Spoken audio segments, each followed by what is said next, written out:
ఒకరోజు ఒక మనిషి రోడ్డుపై ఒక భిక్షగాడిని చూశాడు. ఏదో అతని మనసును తాకింది.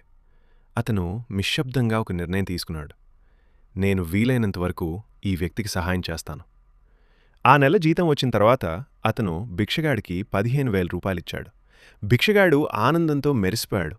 తర్వాత నెల కూడా అదే, మళ్లీ 15,000. ఇలా 2 సంవత్సరాలు గడిచాయి. ఒకరోజు అతను 8,000 రూపాయలు మాత్రమే ఇచ్చాడు. భిక్షగాడు ధన్యవాదాలన్నాడు. కానీ ఆ నవ్వు కొంచెం తగ్గింది. మరుసటి నెల కేవలం 4,000 రూపాయలు. ఈసారి నవ్వేలేదు. భిక్షగాడు అసంతృప్తిగా చూశాడు. ఆ మనిషిని వెంటపడ్డాడు.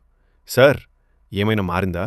ఆ మనిషి ఆశ్చర్యంగా చూసి, ఏమీ మారలేదు, నా పని అలాగే ఉంది, నా కుటుంబం కూడా బాగానే ఉంది, ఎందుకు అడుగుతున్నావు?